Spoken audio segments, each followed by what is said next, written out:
भोजशाला जो मंदिर मुक्त हुआ है हमारा, उसको सुना जाए पहले। आज राम मंदिर के बाद बहुत ही ऐतिहासिक फैसला इस देश की जुडिशरी ने दिया है, और जिसमें मां सरस्वती, मां बाग देवी का मंदिर जो धार भोजशाला में स्थित है, उसका एक मामला यहाँ पे आया था। 2022 में इसकी रिट याचिका इंदौर हाईकोर्ट में दाखिल की गई थी और ये मांग की गई थी कि भोजशाला का पूरा परिसर एक हिंदू मंदिर का परिसर है। यहाँ मां बाग देवी की प्रतिमा स्थापित रही है, मां सरस्वती की प्रतिमा स्थापित रही है, ये स्कूल ऑफ संस्कृत लर्निंग रहा है, इसलिए यहाँ पे हमें एक्सक्लूसिव राइट ऑफ वर्शिप दिया जाए। और यहाँ पे जिस ढंग से हर फ्राइडे को गलत ढंग से नमाज होती है, ये इलीगल है, ASI एक्ट का उल्लंघन है, इसलिए यहाँ पे नमाज को रोका जाए और हमें पूजा पाठ का पूरा संपूर्ण अधिकार दिया जाए। इस रिट याचिका को आज 4 साल की लीगल लड़ाई के बाद, ASI के 2100 पन्ने के सर्वे रिपोर्ट के बाद, जो 98 डेज चला ASI के यहाँ पे सर्वे, आज इंदौर हाईकोर्ट ने बहुत ही ऐतिहासिक फैसला दिया है। ऑनरेबल इंदौर हाईकोर्ट ने इस पूरे परिसर का जो स्वरूप है, चरित्र है, वो भोजशाला का एक स्कूल ऑफ संस्कृत लर्निंग, एक हिंदू मंदिर का चरित्र माना है। साथ ही साथ ऑनरेबल इंदौर हाईकोर्ट ने इस मामले में जो ब्रिटिश म्यूजियम में आज भी मां सरस्वती की प्रतिमा रखी हुई है, उसको वापस लाने के लिए हमने जो सरकार को बहुत सारे प्रत्यावेदन दिए हैं, उसमें सरकार को कहा है कि वो उस पर विचार करें कि उसको कैसे वापस लाया जा सकता है। यहाँ पे जो मुस्लिम पक्ष हमेशा हर फ्राइडे को नमाज अदा करता है, कोर्ट ने उस आदेश को कंप्लीटली रिजेक्ट कर दिया, खारिज कर दिया है, और उनके जो नमाज के एक्शन है वो आज के बाद से, जब तक इंदौर हाईकोर्ट का फैसला प्रभावी है, वो नहीं हो पाएंगे।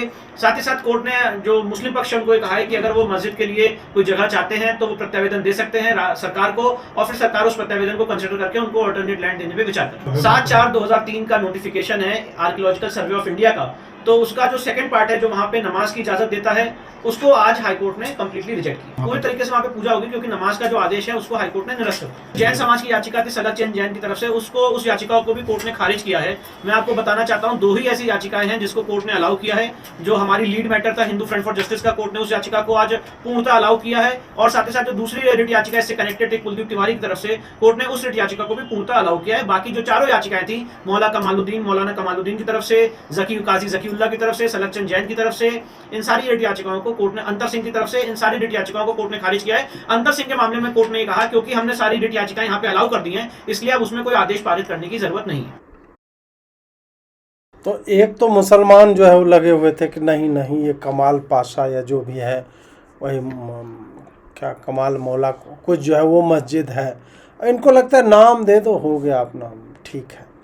तो अंततः इसमें ये हुआ कि भाई हिंदुओं का है, हिंदुओं का था, हिंदुओं का रहेगा। और आप देखिए कि जैन लोग भी इसमें लगे हुए थे कि उनका भी मंदिर है, संभवतः ऐसा कुछ होगा, तो उसको भी खारिज कर दिया गया कि नहीं, ये एक्सक्लूसिव हिंदुओं का है। अब यहाँ पर यह निर्णय तो आ गया, पर समस्या यह है कि कोर्ट ने इस निर्णय को सुनाने के बाद एक और लाइन संभवतः जोड़ी है, वो ये है कि मुसलमान पक्ष को मस्जिद के लिए सरकार भूमि आवंटित करे। ये मेरी समझ में ना तो राम मंदिर वाले मामले में समझ में आया था, ना आज आया है, ना हल्द्वानी में समझ में आता है, ना उदयपुर में आता है, ना क्या कहते हैं गुजरात में कहीं पे आता है कि भाई ये तो बड़ी बढ़िया तकनीक है कि चोर जो है वो मेरे घर में आया चोरी करने के लिए और कुछ वैल्यूएबल्स लेकर के भाग गया, मान लीजिए साइकिल लेकर के भाग गया, तो सरकार में हम गए, हमने केस लड़ा, हमने साबित किया कि भाई इसी ने चोरी की, इसी के पास सामान मिला है, ये रहा सामान, तो कोर्ट कहते हैं सामान वापस करो, पहले वापस करो, इसका सामान है। उसके बाद फिर सरकार कहती है कि यार स्टेट, आप इसका 200 रुपये साइकिल का दाम है, ये 200 रुपये जो है चोर को आप दीजिए। एक्चुअल में यही किया है कोर्ट ने, बार बार किया है, और मुसलमानों के लिए एक बहुत अच्छा ये एक मतलब तरीका बन गया है कि अवैध कार्य करें, वो कहीं पे भी बसावट बना ले, और उसके बाद जब उनको इवैक्यूएट किया जाए वहाँ से कि ये तुम्हारी भूमि नहीं है, वो रोने लगे कि मालिक हम कहाँ जाएंगे, हम क्या करें, हम नहीं करें, फलाना ढिमका, ऐसे करके रो गा करके वो जो है मानवतावादी दृष्टिकोण दिखाइए और स्टेट जो है उनको भूमि आवंटित करे। ऐसा नहीं है कि मुसलमानों के पास मस्जिद नहीं है, बहुत सारे हैं। जैसे राजा बाजार एरिया में ही एक भाई लिख रहा था कि मैं वहाँ पे मैंने जो है वो चेक किया और राजा बाजार एरिया में 19 मस्जिद है वहाँ पे, फिर भी नमाज कहाँ पढ़नी है, सड़क पे पढ़नी है या फिर हिंदुओं के मंदिर में पढ़नी है। ये क्या है ना, ये एक नेचर की बात है, ये प्रवृत्ति है इनकी कि हम इसी तरह से रहेंगे और स्टेट उसको फैसिलिटेट करता है। स्टेट के लॉयर जो है वो क्यों नहीं पूछते कि हम क्यों दें इनको, किस बिना पे, किस आधार पे ये कहा जा रहा है कि जिन लोगों ने इनक्रोच कर रखा था, जिनका वहाँ पे मस्जिद है ही नहीं, किसी ने इलीगली उस पर जो है हथिया लिया था, उसको क्यों एक मस्जिद दिया जाए, उस सरकारी भूमि क्यों मिलेगी उसको। दे शुड बाय लैंड, उनको खरीदने दो, पूल करें रिसोर्सेज, पैसा है इनके पास, खरीदो और बनाओ जहां पे बनाना है, कोई नहीं रोक रहा है।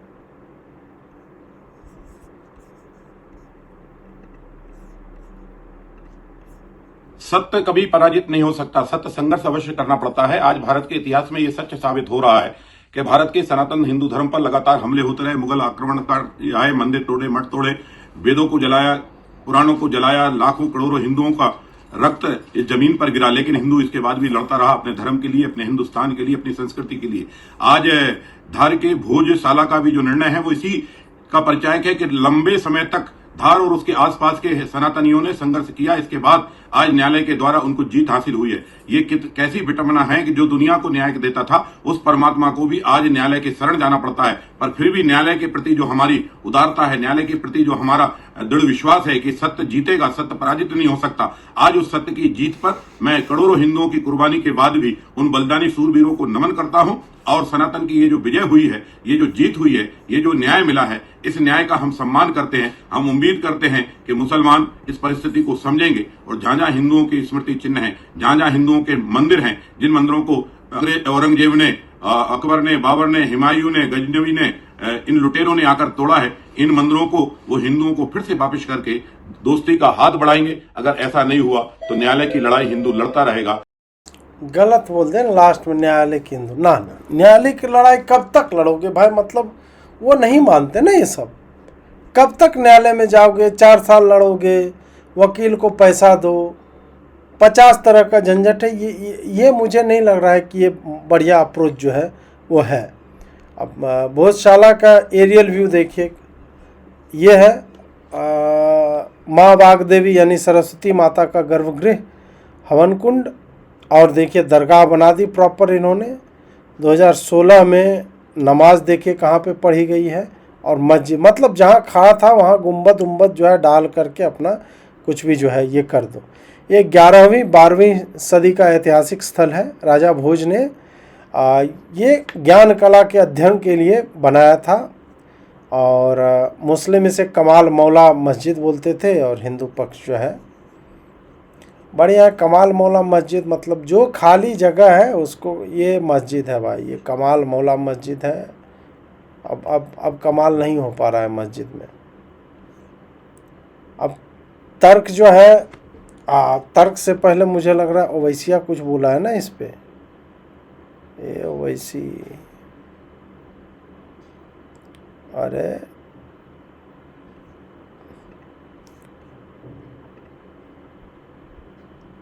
आकाश ओवैसी पे तो दिया था, मुझे लग रहा है कुछ।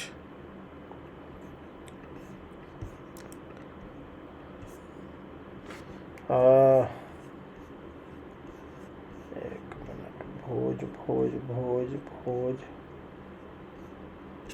आकाश ओवैसी का देखो एक स्टेटमेंट आया होगा, वो मोबाइल पे वो पढ़ रहा है कुछ कुछ। खैर चलिए मित्रों, तो हिंदू पक्ष जो है वो बोला कि प्लेसेज ऑफ वर्शिप एक्ट लागू नहीं होता क्योंकि ये ASI द्वारा संरक्षित स्मारक है। हिंदू पक्ष ने कहा कि भोजशाला का नाम प्राचीन स्मारक और पुरातात्विक स्थल और अवशेष अधिनियम ये जो है उसमें दर्ज है।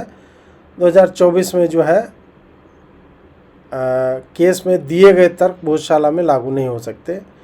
2003 में जो इनको दिया गया कि भाई हिंदू समाज को सौंपे और सरस्वती माँ की पूजा और हवन जो है लगातार यहाँ पे चल सके, मुसलमान को जो देते थे वो नहीं होना चाहिए। मुस्लिम पक्ष की अधिवक्ता शोभा मेनन, देखिए हिंदू ही हैं, उन्होंने कहा कि अभी तक स्पष्ट नहीं है कि मंदिर है कि मस्जिद है या जैनशाला है। ठीक है, विवादित स्थल का धार्मिक स्वरूप तय करने का अधिकार सिविल कोर्ट को है। ठीक है, और जबकि हाई कोर्ट जो है वो रिट अधिकार क्षेत्र में सुनवाई कर रहा है। सलमान खुर्शीद ने बोला कि ASI सर्वे जो हुआ उस पर वीडियोग्राफी स्पष्ट नहीं है और रंगीन तस्वीरें भी नहीं है। उन्होंने अयोध्या फैसले का उल्लेख करते हुए बोला कि रामलला विराजमान की मूर्ति मौजूद थी, जबकि भोजशाला में कोई स्थापित मूर्ति नहीं है। मतलब देश में ये चल रहा है नौटंकी मित्रों कि 10वीं 11वीं शताब्दी का स्ट्रक्चर है, हवन कुंड है, उस पे मोटिफ है हिंदुओं के बने हुए, मूर्ति जो है वहाँ से उठा करके डाला हुआ है ब्रिटिश म्यूजियम में, रॉयल म्यूजियम में वहाँ इंग्लैंड में, और यहाँ पर बोला जा रहा है वीडियोग्राफी स्पष्ट नहीं, रंगीन नहीं। इन सब चीज़ों को भी प्रूव करने के लिए हिंदुओं को कोर्ट में लड़ना पड़ रहा है। ये दुर्भाग्य है।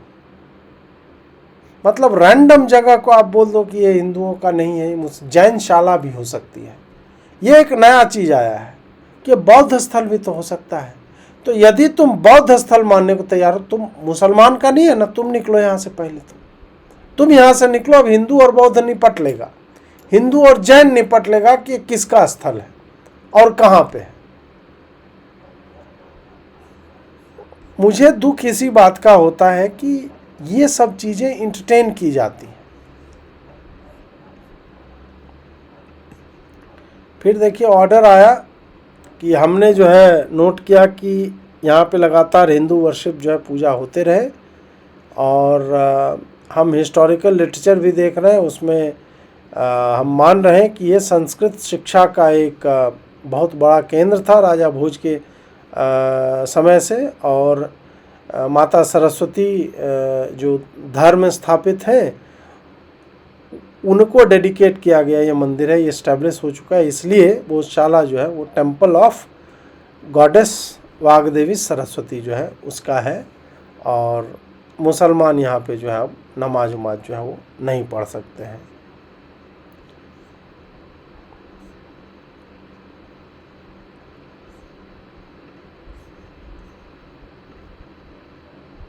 दुर्भाग्य है दोस्तों, क्या बोलूँ मैं। अब इससे जुड़ा हुआ नहीं है, लेकिन आज सुप्रीम कोर्ट में सबरीमला पे जो चल रहा था उस पर एक बहुत अच्छी बात बोली है तुषार मेहता ने। ये देखिए, But the legislature is always conscious of some of the evil things going on in the society, and the legislature. But first of all, the religion reforms itself from within. That's the beauty of all our religion. We reform ourselves, my lord. As our ladyship rightly said yesterday, sati was not a religious practice; it was a social evil. But we could reform ourselves. But the question would be: can the court function as a reformer of religion? My respectful and unapologetic answer is no. And the reason is this: the constitutional scheme trusts and very wisely, advisedly, and very consciously the reform part to the competent legislature, and there is a reason why. यहाँ पे जो पक्ष रख रहे थे तुषार मेहता हिंदुओं का, वो यहाँ पे जो आर्गुमेंट था कि न्यायपालिका का काम समाज सुधार का नहीं है, धर्म सुधार का काम न्यायपालिका का नहीं है, कि धर्म में ये सब गड़बड़ियां हो रही है, हमसे देखा नहीं जा रहा। नहीं, वो आपका काम नहीं है। आपका काम केवल ये मतलब इस पर न्याय करना है कि फलाने जगह पे फलाना आदमी जा रहा है और उस जगह का अपना रूल है, वो रूल फॉलो हो रहा है कि आप ये नहीं कह सकते हो कि नहीं यार ये रूल तो है, लेकिन आज के समय में कौन ये सब मानता है। वो आपका विचार हो सकता है, वो आपका ऑब्जर्वेशन हो सकता है। आप ये ज्ञान नहीं दे सकते कि नहीं यार खतना क्यों करवाते हो, बच्चे को कितना दर्द होता होगा। ये ज्ञान तो नहीं देती है कोर्ट कभी भी। आप ये तो नहीं कहते हो कभी भी कि नहीं नहीं फलाने रिलीजन में जो है रविवार को क्यों बुला लेते हो यार। ये सब आप ज्ञान नहीं देते हो। इसलिए इस पर विज्ञान आप मत दीजिए कि यार मेंस्ट्रुएटिंग वुमेन में क्या दिक्कत है, वो क्यों नहीं जा सकती मंदिर। जाती है, बहुत सारे मंदिर में जाती है। अगर वो हिंदू होगी और हिंदू धार्मिक परंपराओं का सम्मान करेगी तो वह अशौच की स्थिति में मंदिर नहीं जाएगी। उसको पता है अगर मैं फिर पुनः कहूँगा, अगर वो हिंदू धर्म के हिसाब से जिसमें गुरु परंपरा है, संप्रदाय है, और आप कब कब मंदिर जा सकते हैं, आप नहीं कहोगे नहीं मैं त्रयोदशी को एकादशी का व्रत क्यों नहीं रखूँगा, कोई लॉजिक नहीं है। वो व्यवस्था है, एकादशी है उसी दिन रखना है एकादशी का व्रत, मैं पूर्णिमा को ये क्यों करूं, मैं अमावस्या करूंगा, नहीं कर सकते। यदि आप तिथियों को मानते हैं, मुहूर्त को मानते हैं, नक्षत्र को मानते हैं, ग्रह को मानते हैं, देवता को मानते हैं, धर्म को मानते हैं, मंदिरों को मानते हैं, तो उसमें जो, और मैं ये नहीं कह रहा हूं कि पंडित लोगों ने जो व्यवस्था बनाई उसको वो मानने नहीं कह रहा हूं, जो वैदिक परंपराएं हैं, जो आपके पुराणों में वर्णित हैं, जो हमारे धर्म गुरु जो बताते हैं, उनका आप सम्मान करोगे। आपको पता होगा तो आप नहीं जाओगे, जब पीरियड्स आएंगे आप नहीं जाओगे वहाँ पे। आप मंदिर में यदि अपेक्षित है कि आप स्नान ध्यान करके खाली पेट रह के तब जाओगे, तभी आपकी पूजा स्वीकार हो। मंदिर आप जाते क्यों हो? शांति के लिए जा सकता है, ईश्वर के दर्शन करने के लिए जा सकता है। सबकी अपनी अपनी सोच होती है उस चीज को लेकर के। लेकिन यदि आप स्वयं को जितना शुद्ध कर सकते हो उतना नहीं कर पा रहे हो, और उस मंदिर में मांगा जाता है कि आप खाली पेट ही पहुंचो, या सत्यनारायण भगवान की पूजा पे ही आप बैठ रहे हो, तो उसमें यदि कहा जाता है कि आप खाली पेट बैठोगे, उपवास पे रहोगे, व्रत करोगे, आप कहोगे नहीं नहीं मैं व्रत नहीं करूंगा, मेरे पीरियड्स आ रहे हैं फिर भी मैं बैठूंगी, नहीं कर सकते ऐसा। पंडित जी आपको अलाउ नहीं करेंगे। बैठना है, उससे होगा कुछ नहीं। ऐसा नहीं है कि आपका सर फट जाएगा, आपके कोढ़ हो जाएगा, नहीं, ऐसा कुछ नहीं होता है।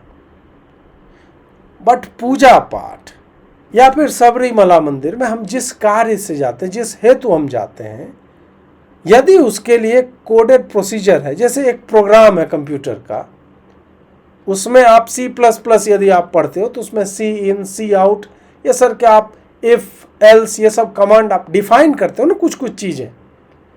आप कहोगे नहीं मैं F11 दाब दाब करके जो है रन कराऊंगा, नहीं होगा ना रन, F12 से ही होगा। यदि कंट्रोल B से वर्ड प्रोसेसर में बोल्ड होता है, आप कहोगे नहीं कंट्रोल B से क्यों, मैं कंट्रोल A से करूंगा, मेरे उंगली के सबसे निकट जो है कंट्रोल A ही है, नहीं करेगा ना काम।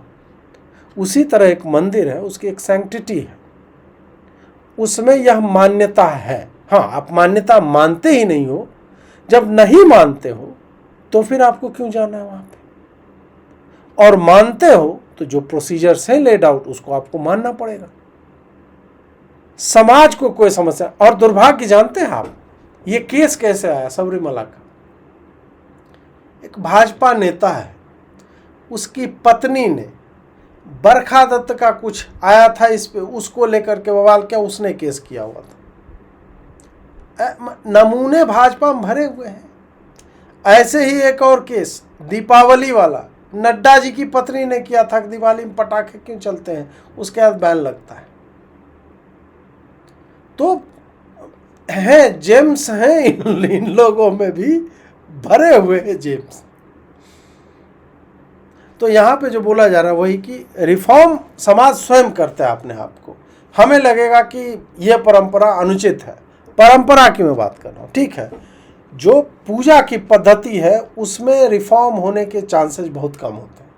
उसमें मार्ग है, भक्ति मार्ग है, सीधा है, कुछ नहीं आता है, सब कुछ आता है, फिर भी क्षमा मंत्र जो अंत में पढ़ा जाता है न, क्रियाहीनम जो है हमारे पास माता, न गंध है न पुष्प है, हमको बोलने भी नहीं आता, मेरा उच्चारण भी शुद्ध नहीं है, फिर भी हमसे जितना बन पड़ा माता हम आपके लिए बोल रहे हैं। हम बोलते हैं ना सबसे अंत में, हवन हो पूजा पाठ हो जो भी, हम क्षमा मांगते हैं कि हम नहीं है भाई, हमारा हम में औकात नहीं है कि हम आपकी पूजा भी कर सकें, हम मांगते हैं ऐसा। और कुछ है कि नहीं हमको कुछ नहीं आता है, उनके लिए व्यवस्था है। कल जो केवल नाम अपारा, नाम जप आप करते रहो, नाम जप करोगे तो आप जो भी कार्य कर रहे हो उसमें आपकी कंसंट्रेशन इतनी अच्छी हो जाएगी, उसका एकमात्र उसका वही होता है प्रभाव कि आप जो है अनावश्यक चीज़ों में नहीं फंसोगे। फिर आप फोकस्ड हो जाओगे, एक ही नाम आपके दिमाग में हमेशा चल रहा है, तो बिना काम का डिस्ट्रैक्शन चला जाएगा। Then you will start to get good at whatever you are doing. ऐसा नहीं है कि नाम जप से जो है वो मतलब सब बोलते हैं खाली नाम जप कर लो, नहीं नहीं, ऐसा नहीं है कि आप जो है करोड़पति हो जाओ खाली बैठ कर के कमरे में नाम जप से, ये नहीं होता है। कर्म नहीं करोगे उसका कोई फल नहीं मिलेगा। कर्म करो और उसको ऐड करने के लिए कि तुम्हारा कर्म ढंग से हो सके, भगवान का नाम जो है एक आपका अवलंब बन जाता है। उसी तरह बाकी चीजें जो भी रिफॉर्मेशन की चीजें, वो सामाजिक बुराइयां जो आपके धर्म में गुथ जाती है, किसी भी कारण से हो सकता है ऐसा, उसको रिफॉर्म करने का काम केवल और केवल जनता का, समाज का है। कोर्ट उस पर डिक्टेट नहीं कर सकता। कोर्ट चाहेगा भी तो कहाँ फॉलो करवा लिया, लाउड स्पीकर काहे बज रहा है 5 बार, नहीं कर रहा है ना कोई फॉलो, आप नहीं करवा सकते हो। समाज जिस दिन तय करेगा उस दिन लाउड स्पीकर बंद हो जाएगा। समाज को जब लगेगा कि यार ये पागलपन है, पाकिस्तान में बंद है, मलेशिया में बंद है, ये इधर ही चलता है कुछ कुछ जगहों पे। इस्लामिक नेशंस में अपना उसका समाज क्लेंजिंग कर रहा है, हमारे यहाँ नहीं हो पा रहा है।